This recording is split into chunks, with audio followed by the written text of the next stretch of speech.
welcome. If you are looking for a creative way to de-stress and practice mindfulness, you've come to the right place. My name's Nicholls and I'm a content creator at Happiful, and today I'm joined by Amy Maricle. We're going to be talking about Amy's work as an artist, an author, and as a trained art therapist. And we're going to be going through some of the exercises in her latest book, Draw Yourself Calm. So to start with, Amy, could you introduce yourself and tell us a bit more about you? Sure. First of all, thanks for having me. I really appreciate it, Kat. I'm Amy Maricle from Mindful Art Studio, and I'm an art therapist by training. And at this point, I don't do any more art therapy. I work in a way that's very informed by my training, but as the name Mindful Art Studio would suggest, I use a lot of the mindfulness skills that I learned in my work to help people. And it's really about slowing down and approaching art in a very process-oriented way so that it's inviting and grounding. And I find it also really helps me and my students to open up to their imagination because things move more slowly, it's less judgmental, and it's just way more fun. And I find we improve much faster too. Absolutely. And what was it that drew you initially to using mindfulness and kind of bringing that together with art? Well, I think that when I was doing my work as a therapist, uh,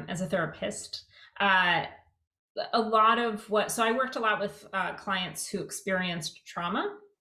Mm. And so a lot of the really good work that folks are doing with people who've experienced trauma now is very active, and a lot of it is very body based. Mm.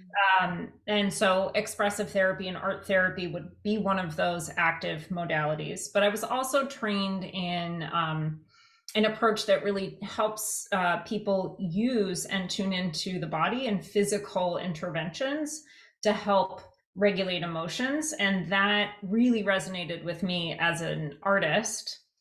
And then as I started teaching, I realized how much those same tools of tuning in through the body as you're drawing or as you're painting or as you're paper cutting or whatever you're doing can really be so helpful.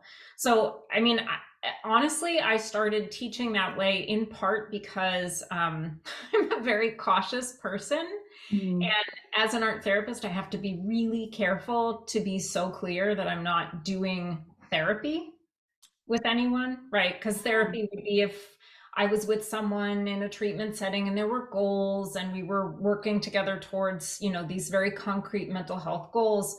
Mm. And now what I'm doing is more that I'm teaching people the approach and the technique that brings me joy as I create. And I hope that as a side effect, and it does for a lot of people, is very grounding and calming and helpful and joyful, but I'm not focused on their particular mental health goals or anything like that. It's a side effect. So anyway, so when I started teaching, I was being very cautious when I brought in a lot of the trauma-informed language, right? So it's a lot about choice, and it's a lot about offering people space. So, if it feels okay, like when I lead meditations at the beginning before I do like live slow drawing workshops, I say a lot, very repetitively, I'll say, if it feels okay to you, if it's right for your body. And I always give people the caveat that they should be in charge of themselves, that we're collaborating, and that they should do what feels most nurturing to them in that day. And that was really just because I, need to be really careful. And I know that people have a lot going on, and I need to not lead people in a place that's not safe for them. But what I found was that cautious approach also opened up a huge amount of space for people and permission to create in a way that felt right for them. And as a teacher, it's fabulous because I don't need to be right about anything. Yeah, absolutely. I offer what I have to offer, and then I invite people to change it, adjust it, let go of the parts that don't work. And it seems to just work for everybody that way. And for me, it's much more relaxed, but I love it because then it creates a lot of agency for each person who's creating. So it's kind of a win-win. And so it kind of happened somewhat on purpose and somewhat Like, I think that the mindfulness was very purposeful, but Mm. then the other piece of the approach I'm describing now was a little bit by accident in a sense, but I think it works so well all as a package, and I'm so grateful that it happened that way. Yeah, that's so interesting. I never would have really thought about that kind of trauma informed side of it and kind of saying this is Mhm. you're taking agency over it. So that's really Mhm. interesting. Thank you for sharing. Yeah. So for anyone watching who might not really know what mindful art or mindful drawing actually is, could you share a bit more about what the process is?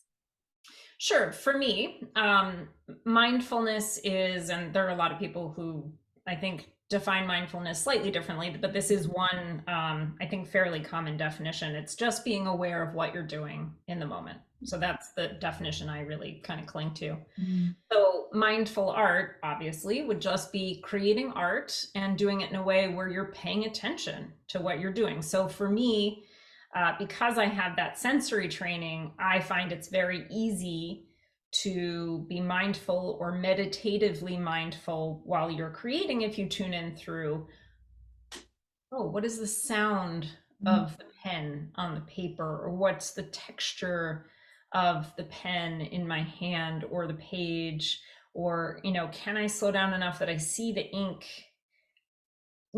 coming down and sinking into the page, or watch the watercolors blooming. And it's a very different experience to create that way. But so that for me is the way that I define meditative, mindful art, slow art. That's how I approach it. Yeah, absolutely. And it's paying attention, isn't it, really? And as you said, kind of engaging your senses. And that's something I really enjoyed when I've started working my way through the book and some of the exercises. The paper that I work with in my sketchbook is a little bit textured. And Mhm. I've never really noticed that before. But doing this, I actually like felt the movements and it was just so interesting. Um, Oh, I love hearing that. yeah, That it's makes me something, happy. it's so nice to like notice things you don't normally notice. And that's the point of mindfulness, isn't it? So I'm also curious, I noticed that you are quite inspired by nature, and I'd love to hear a bit more about how nature can really inform and support kind of a mindful art practice. Well, again, everyone's different, but I would say, and I want to, don't let me get off of this question, bring me back if I don't come back here, but I did mean to tack on at the end of just to reinforce what you were saying. I think part of what makes the mindfulness possible is slowing down, Yeah. especially because we move so fast, myself included, right? I'm not trying to say that I'm some, mindful, I'm not. But I do practice it, and it does then spill out into other parts of my life. Mm. And to get to the question about nature, so I've always been very inspired by nature. It's just a natural thing for me. As much as being creative has always been natural for me. It's always felt like a home. Mm. Like when I'm really tuned in, it feels like a home to me, like a place that I belong. And I think I'll answer it by way of talking about slow drying. So when the pandemic hit and we were all, told to stay at home, I was extremely lucky in that I live in a single house. I live in an area with woods. I live in an area with access to like a small nature preserve. It is right on the side of the highway, so it's not some like quiet, but it's very close to my house. I could access it. I knew I was extremely fortunate to be in the situation that I was in. And I go to that nature preserve often. And during the pandemic, I went from, tuning into patterns, always paying attention to this was, as we all had something that, helped.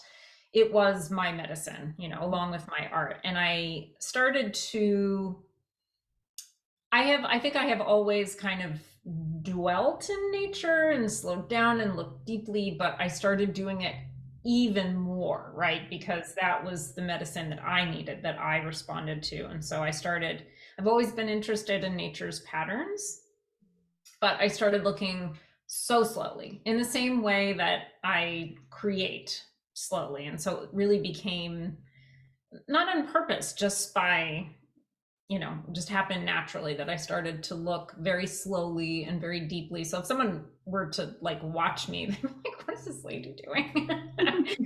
I was way down into looking at the fungus and doing this, um, respectfully gathering a few things and like looking very deeply at them. And I think it's individual. It's what speaks to a lot of people. But I do think that for a lot of folks, nature speaks to us because it's in our being, right? It's not that long that we've been cooped up in these buildings in human history. And so I think I think it makes a lot of sense that nature is so grounding for so many of us because it is so much a part of how we became who we are. Yeah, that's what I would say. Absolutely. And so, what I really love about nature and drawing and bringing it together, and what I think you mentioned in the book as well, is that nature is not perfect. So, Mm. like the shapes and everything, they can be a bit organic, they can be a little bit messy. And I'm quite a perfectionist. So, I Mm. find it quite, especially with my drawing, and I find it quite helpful to just be able to let go a bit. And I find that bringing nature into that really helps. So I'd love to know if you have any tips for anyone else who might have some perfectionist tendencies, especially when it comes to their art or creativity. Yeah, Mhm. any tips for that? Yeah, I mean, I feel that. I understand that well. I think though, there's a few different things that I think come into the way that I particularly work, and so people again will pick and choose the bits that may fit for them, or kind of adjust it or whatever. But what works for me, and part of what I talk about in Draw Yourself Calm, is because I work in a very layered way, and I work in series, and I work often very small.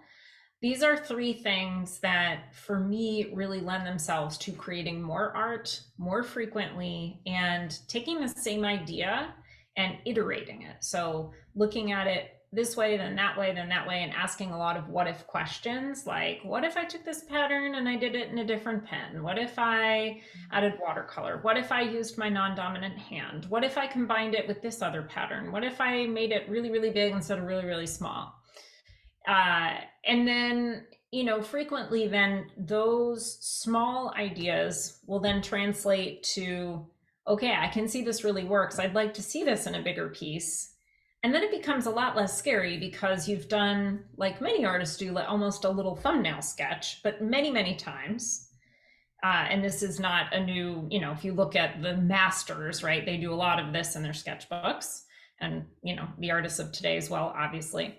Uh, and so then you can then use it as a jumping ground. But I feel like that approach really frees me up to not have too much pressure on any one little thing that I do.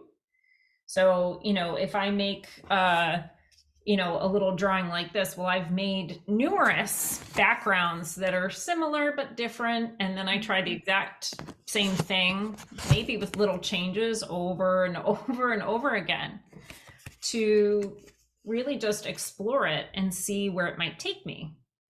And so then the pressure on any one of these pieces goes down so much, because I'm not going to be like, oh, I stink, I can't do it. Because it's number 3 of 8 or whatever it is. I love that idea. I'm definitely going to take that to heart. I love that idea. Yeah, creating series and doing many of them, and just following your curiosity with them as well.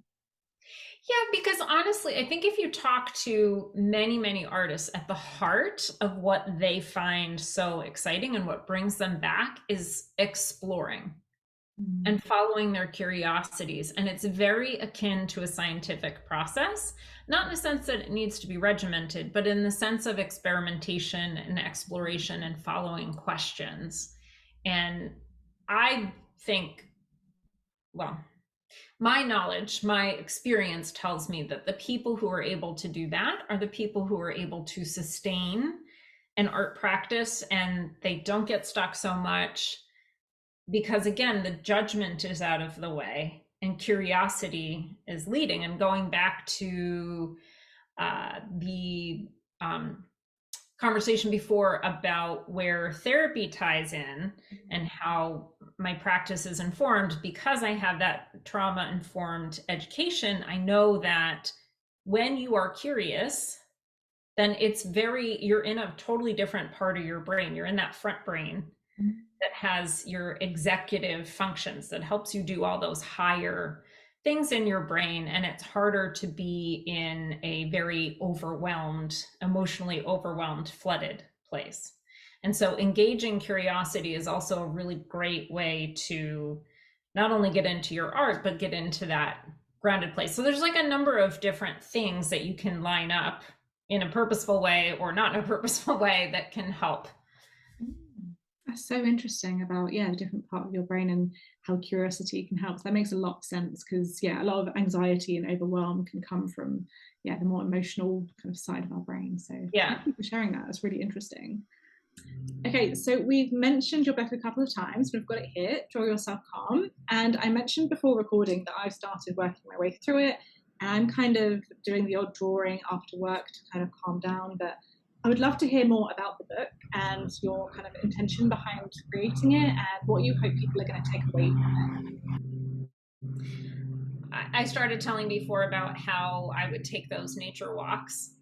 And, I don't know exactly when my kind of purposeful mark making with nature patterns exactly started, but I know that during those walks, during the pandemic, I started getting more purposeful about it and purposeful about looking for a simplified version of a natural pattern that I could do, and that then I could share with other people. Because again, as I mentioned, I was really aware of how much privilege I had, both economically and space wise here, but also here in the US, things racially, have been bad, but got even so much worse in 2020. And so I really I was asking myself, like, what can I do? What can I give back to people? How can I help? And I thought, oh, I know how I can help. And so I started offering a weekly live drawing session workshop on Facebook, offering one of these patterns per week. And it's just been, I still do it, and it's been really magical. A lot of people have, told me how it's really helped them through this whole time, and that it was the one thing they looked forward to in the week, especially in 2020. So I think their excitement and their interest took something that was already very heartfelt for me and then drove even more investment into it, because they were into it and I wasn't showing up to just talk to myself.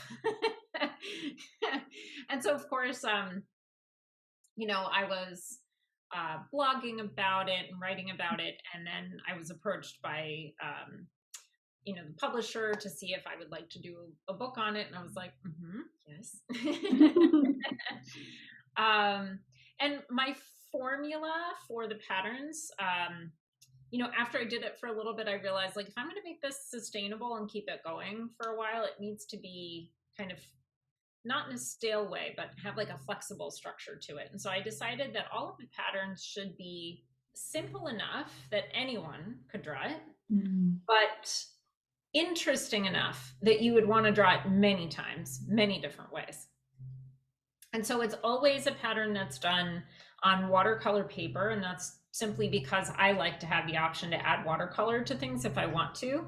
A lot of the patterns don't have it necessarily in the book, but I try to give permission throughout to innovate, to change, to take it in new directions, to add color, to do this, to do that, to the other. I also find that, like you were saying, it does kind of create another thing to tune into, is the texture of the page. And then, I think that's kind of all the elements. The simplicity, but also the interest, and then watercolor paper. And so it's simple materials too. It's just watercolor paper, a drawing pen that won't bleed with water, so it's waterproof, and then watercolors. And that was the other thing that was important to me. I wanted it to just be very simple and accessible and portable, so that people could do it at home, but they could also do it on the go. Yes, which I love. I really love that idea. I definitely want to do that myself. that you mentioned, and you mentioned in the book that you can create your own little kit, like portable kit to take away with you. And I love that idea. Yes. And I highly recommend that. I mean, I have several pouches, but like my smallest one is about like this. It's just a little plastic zip pouch. I put a couple of pens, a couple of the little papers that maybe fit in my hand, Mm. and watercolor. And I have a little brush that has a well in it. So it has its own water. You don't need water. And so it makes it just super easy. I create in the doctor's office while I'm waiting. I create in my car when it stopped, obviously not driving. Not at the stoplight. Okay, so we are going to have a go at doing a couple of the exercises from the book. So we're going to start with the flock pattern. So Amy, do you want to talk us through this one? For flock? Yes. Yes. And do you want me to show it from the book or no? Yeah, I can do. Yeah, that'd be helpful. Okay. All right. So page 1. So there's like a visual table of contents, which I really like the way they set this up. So it's very easy to find what you're looking for. So 104. So just to give a sense of kind of the overall, so here's one way. Again, there's a million different ways you could translate this pattern, but here's one way to translate it. And this one is really fun because, it takes some time. It's obviously very tiny little marks. And I'll walk us through getting it started, but just to say a bit about what it kind of is inspired from. So with the flock pattern, inspiration wise, obviously it's inspired by flocks of birds. The little X mark, it's made of little tiny X marks. And I noticed that as I was working with them on a piece one time, that it really looked like little teensy tiny birds really far away in the sky. And frequently when I pattern with very small marks, whether it be tiny circles or dots or X's, I've noticed that I like to cluster things in a way that really echoes natural patterns. So like murmurations of birds, the way they move in the sky. And so for me, that's where this pattern takes me. But again, I want to always be reiterating that I'm hoping folks will follow what feels good to their hand physically. And also if there's something in their own imagination that takes them in a new direction, that's great. And can also be that I really like inviting students to have an extra little sheet of paper where they just write "what if" at the top. And then they can just write down the little ideas that come to mind as they're drawing for other drawings in that series. That way you don't feel like you have to follow 15 directions at once. Love that. That's a really smart idea. Yeah. All right. So let's see how we go here. So you can use, people always ask me, what size pen? It really doesn't matter. It's really about seeing what feels comfortable to you, how you enjoy each pattern with a thicker or a thinner line. In the book, I recommend the Micron 01, which, let me see, here's an 01. I do have different pens that I use. Sometimes I use a Copic multi-liner, it's refillable. So we're just going to begin, and actually I'm going to bring my camera down a little closer. We're just going to begin by making little X marks anywhere on the page. Okay. Actually, I'm going to back this off a little bit. All right, and they're very, very tiny. Right, so they're teensy, teensy tiny. Mm-hmm. But honestly, the main thing with slow drawing, if nothing else, folks often ask me, am I doing it right if I do this? Yeah. And really, as long as you are slowing down and noticing the experience of holding the pen, right? So we're making a bunch of little X's, noticing, like I'm noticing and tuning into more than what's appearing on the page even. I'm just noticing the way that like I can feel the resistance of the paper against the pen, right? And what everyone notices is going to be a little bit different, but just making marks so much more slowly than you ever would naturally, almost painfully slowly for some people. Mm. and just explore that for a minute and see what it's like to just make these little tiny gentle marks. And so there's not much going on yet, Mm. right? It's not clearly anything except for a bunch of little X's. It doesn't necessarily look like much. And I think it's important to, especially with patterns like this, A, remember you're going to do several, and B, really be open to just maybe seeing what wants to appear and being very tuned into the process. Because really, the more you do a pattern like this, the more you're going to find your way with it. And you're going to find some very interesting ways of clustering the marks, of arranging the marks.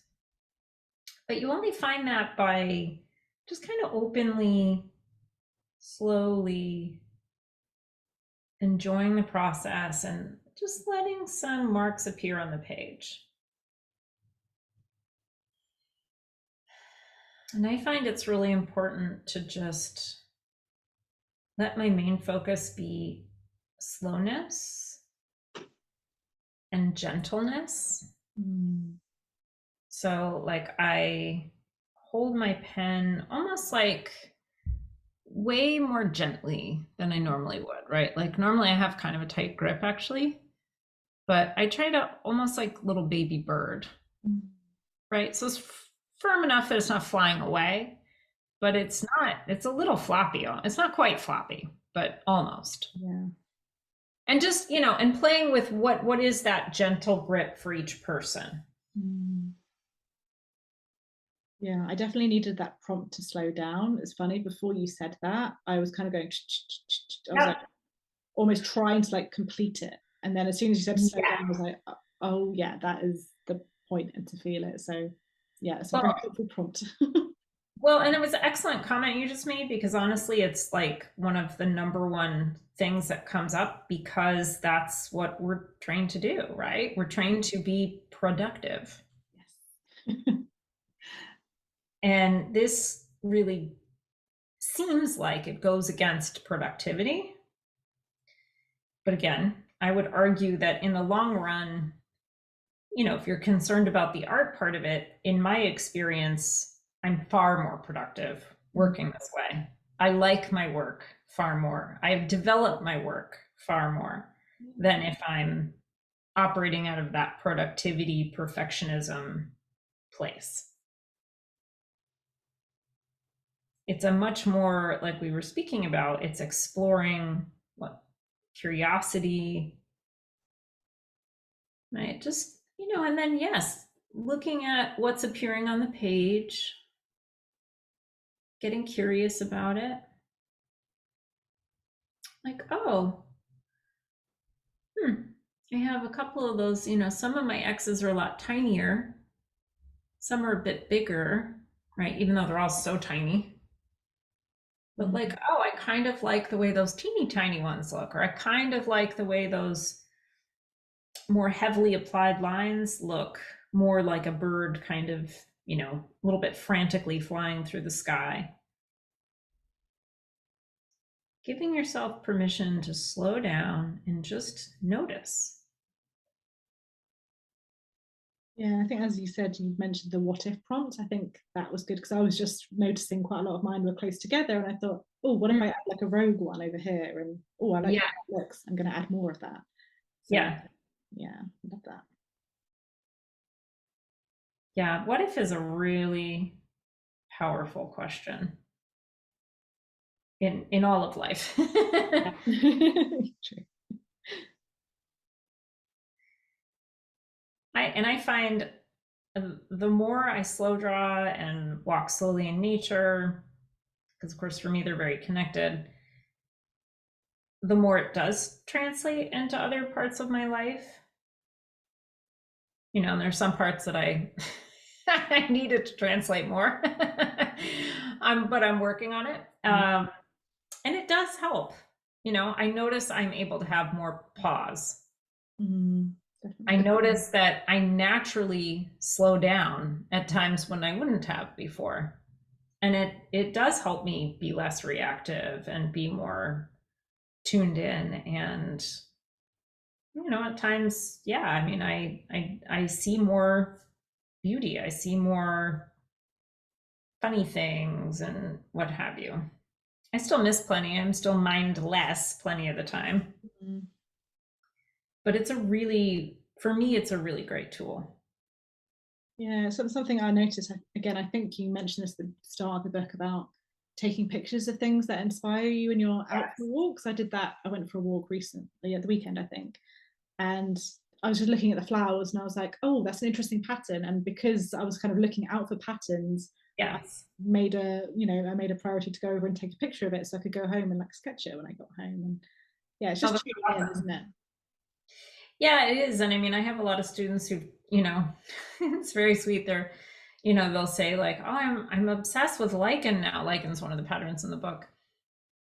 And, I see it everywhere now that I'm tuned into it. And, my kids are making fun of me. Yeah.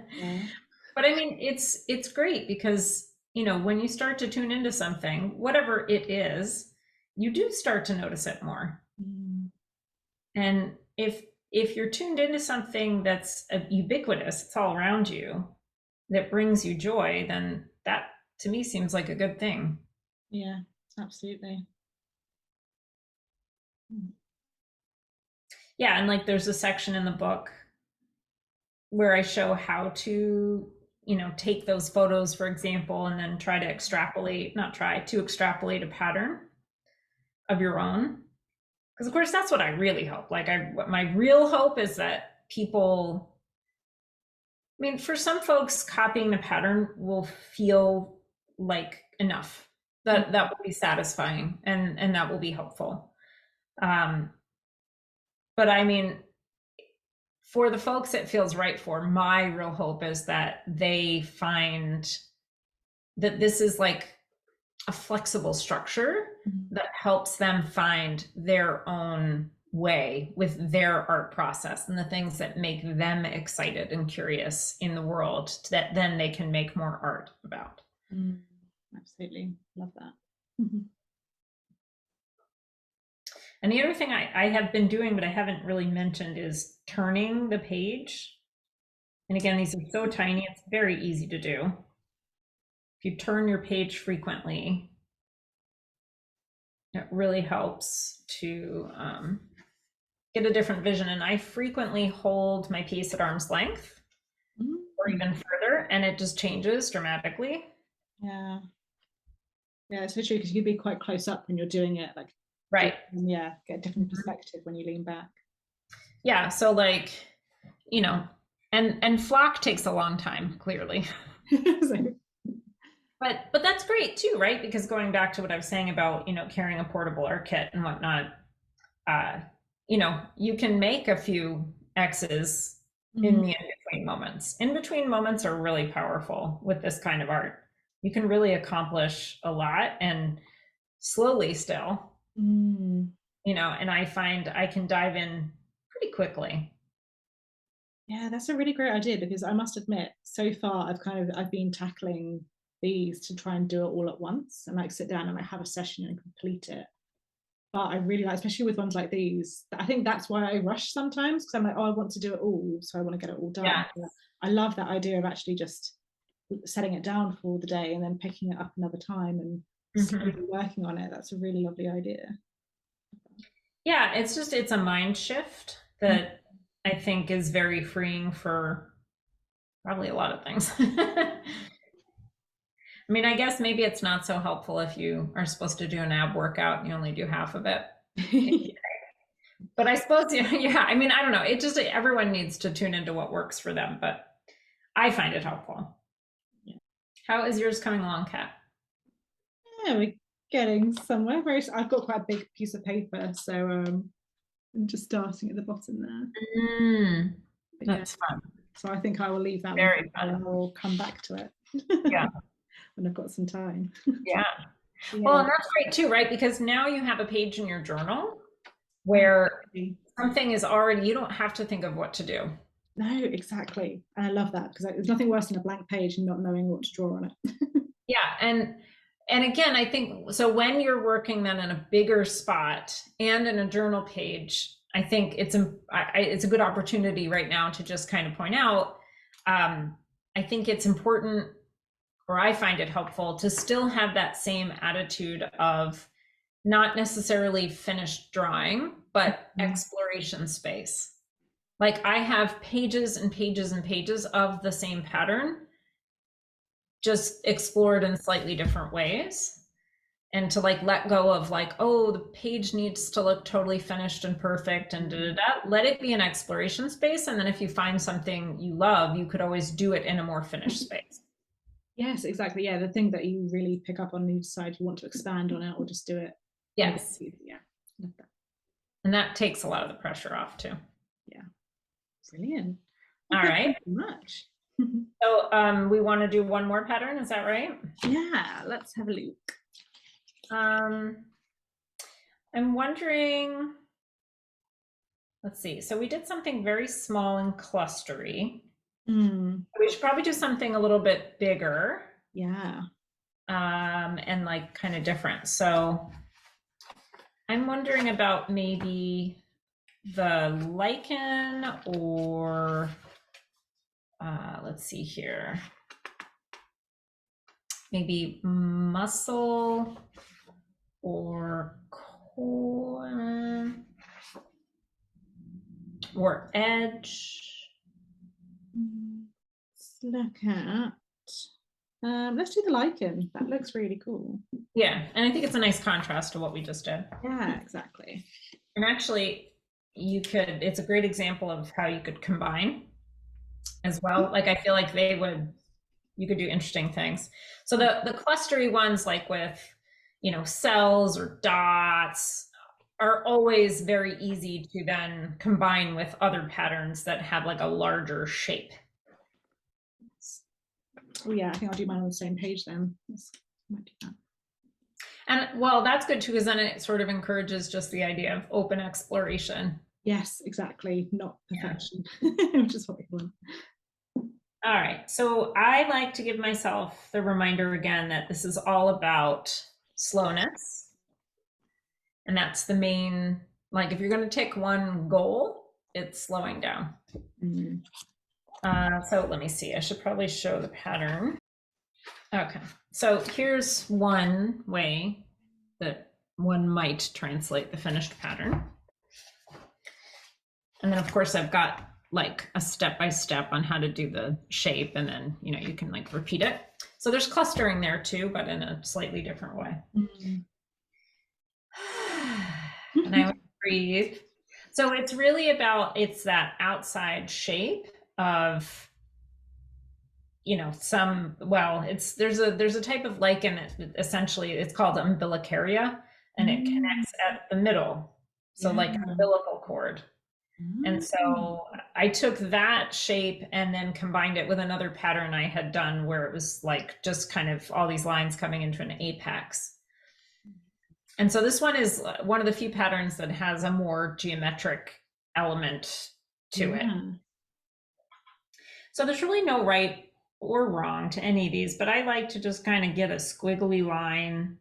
They also really remind me of looking at landforms from above. Yeah, that's so true. There's like little inlets and things. But essentially, I feel like if you do a wiggly line, it's kind of hard to go wrong. And as always, it's about, oh, sorry. I was going to say, again, there's that kind of imperfection part to it that makes it. And so, yeah, it's really like just make a wiggly little shape and see, what happens. So let's do that first. Normally I do step by step, but let's make a few different wiggly shapes.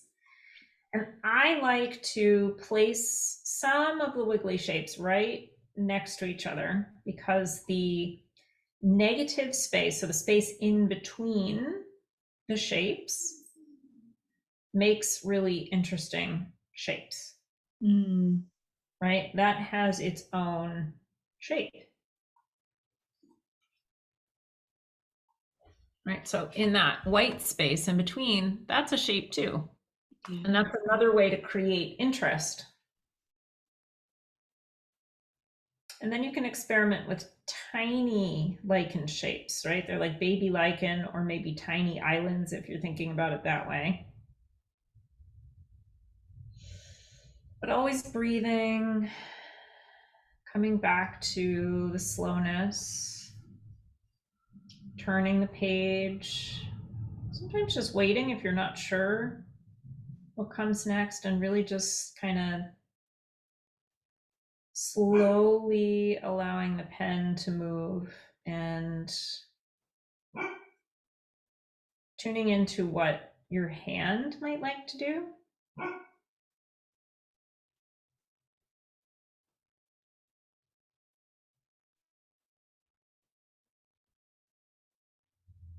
Just gently holding the pen.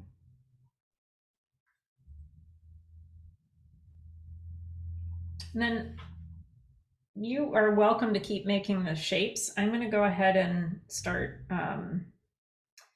putting in the lines because I find it's helpful to just like tune into what's the next step you know how to do, Mm.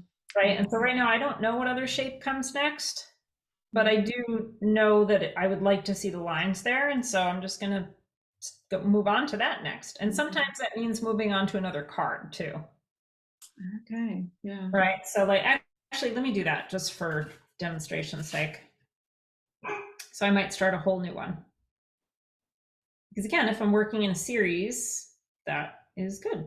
Yeah, absolutely. But like you, Kat, might be still working on shapes, or you might have already started filling in the lines. Mm. It's funny, part of me wants to get my ruler out, but I'm ignoring that urge and just freehanding it. It's so good to acknowledge that kind of thing. Mm. I'm really just letting these shapes be super wonky.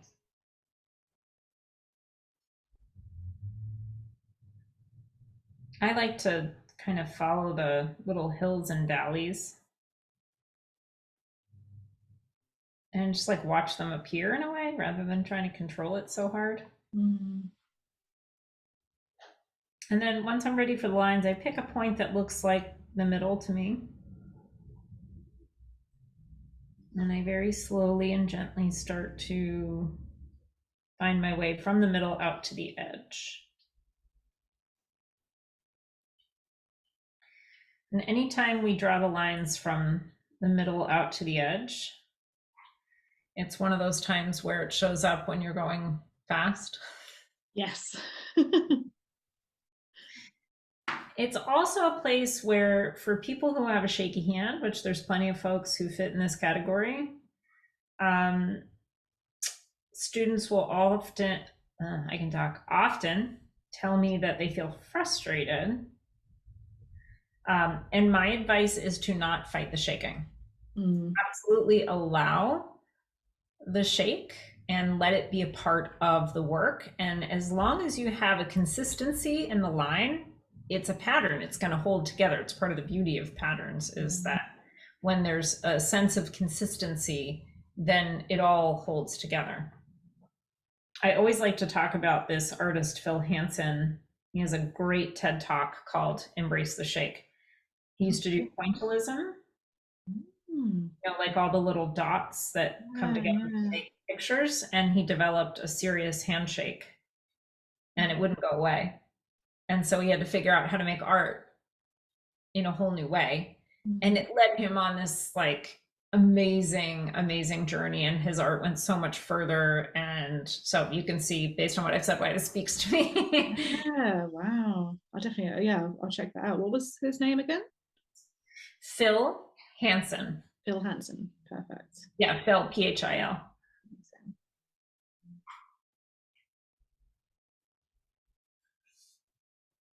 And then when I get to these little sections that have like cutouts, I think that's one of the parts that's really interesting. So if you Mm. You have to like figure out if the line's going to go straight, where's it going in relation to that little cutout. Yeah, yeah. And I find that's part of what makes it look kind of real and interesting, because there'll be parts where the line cuts in and cuts out. I also like to explore having like different amounts of density of those lines. Yeah, going back. Yeah, I've done that a couple of times. Gone back in and kind of added another line in between. Yeah. Just to, yeah. And I like it to be on mine, I like it to be a little bit inconsistent. So in some spots it's sparse, and other spots it's really dense.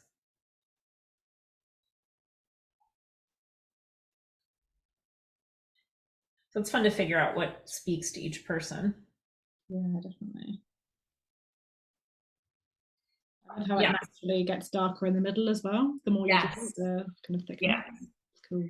So like here's one where you can see, where is it? Mm. It like skips over the opening a Yeah. little bit. It's a little bit hard to see, but I think that's fun when that happens. Mhm. Always coming back to the breath, slowing down, getting curious about how gentle a grip you can have, how slowly you can draw. Like, how slowly can you draw a line and still have the pen moving? What does that feel like? What is your breath feeling like in the body? Like, where do you experience the breath in this moment? I just find often that the quiet feels good. Yeah, definitely. I was going to say, do you have any kind of like rituals that you do around it? Like, do you light a candle or listen to any music, or do you just kind of go at it? No, it really is because my cues are just physically slowing down the Mm. act of drawing to a much slower pace than would have been natural. Now, when I pick up my pen, I naturally do that. Mm. Or now when I go into the woods by myself, I naturally move much more slowly. And it's like muscle memory. It like cues my brain, oh, it's time to do this. Brilliant. Yeah. Yeah. Our brain is like amazing. It really is. Truly. And I think it's really important too when you find you make a quote unquote mistake, just roll with it. Don't be so quick to like, oh, this one stinks or forget it. Number one, later you often don't feel it's a mistake. And number two, it kind of breaks your rhythm and it throws you back into that judgmental space. Mm. So part of the practice is rolling with it and just getting curious about like, okay, like where might this take me? Or, maybe you move on from that one for a little bit.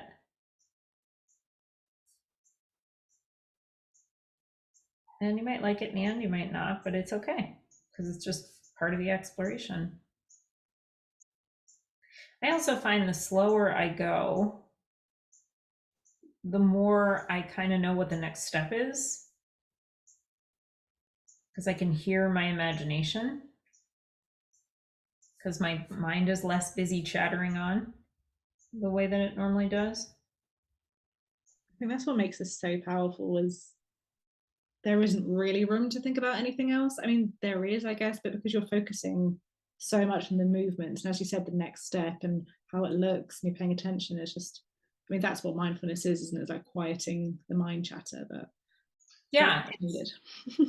picking that singular focus, which is why for me, it's my favorite way to practice mindfulness or mindfulness meditation. Mm. Like I'm someone who tends to fall asleep when I meditate. Yes, Not that's always. the thing. Meditation is not for everyone, is it? So it's great to Yeah, have these other avenues to explore if it's not right for you. exactly.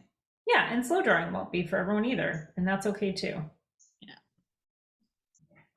And again, I hold it out at arm's length. I get a much better sense of it. Amazing. How's yours coming? Yeah, good. Maybe to start. I think I'll finish mine later, but I've added mine to the, got them. Oh, fun. Yeah, I made a little cluster of them, but yeah, I find that so satisfying. The like repeated lines. I've done Yes. previous ones. I've done. Let me see. Get it. So, well, the first thing I did from your book was the scratching, the kind of scribbling, which was It's a so lovely interesting. scratch. I loved that. I loved the squirrel one. I loved that one. The idea of Yeah. like running around finding a nut. And then I did that one. Oh, nice fan. Yeah, and that was the lines again, and then added a bit of color to the like kind of. Cobble, really nice. So yeah, I'm looking forward to working my way through the rest of it. Fun. Yeah, it's amazing. Well, thank you so much for sharing those with us. Oh, absolutely. And yeah, I'd love to know, do you have any tips for people who want to make this a bit of a habit or any kind of mindfulness, how they can kind of make sure they're doing it as much as they want to?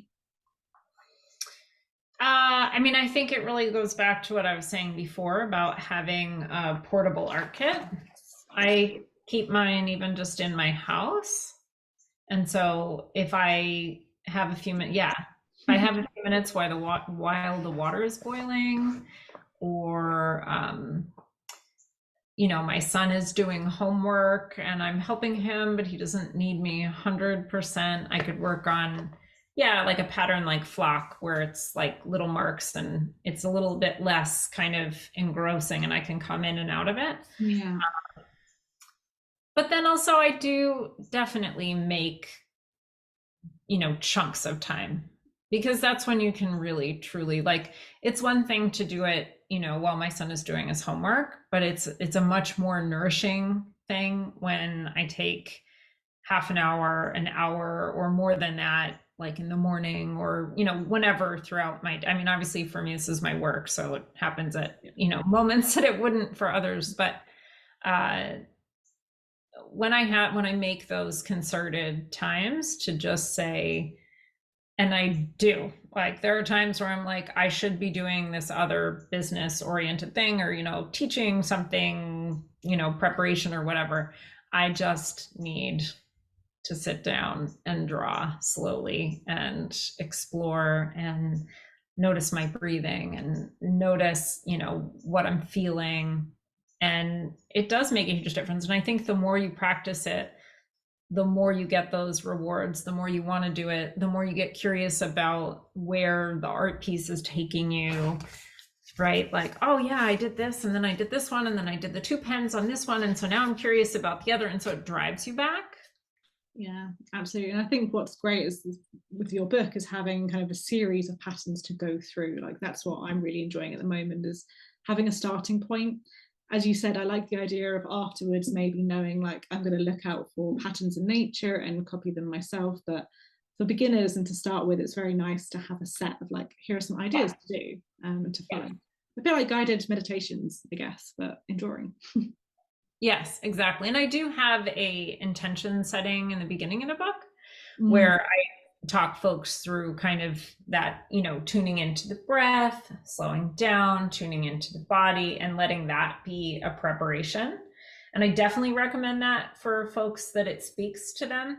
I don't do it at this point because, like I said, I've trained, not purposefully, it just has happened that by doing it, I have trained my body to just kind of go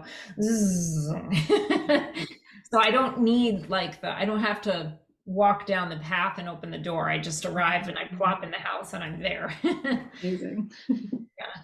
Perfect. Thank you so much for everything you shared today. We've really, really enjoyed it. And before we go, could you please share where everyone can find you online if they want to connect with you? Yeah. Oh, I would love that. I'm at mindfulartstudio.com.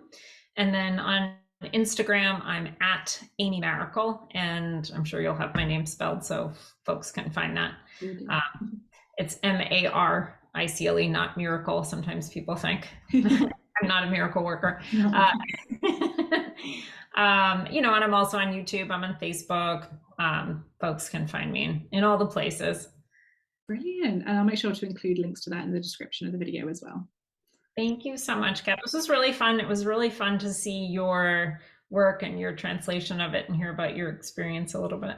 Oh, thank you. And yeah, thank you just for sharing your wisdom. It's been really interesting. Thanks so much. Thanks for having me on.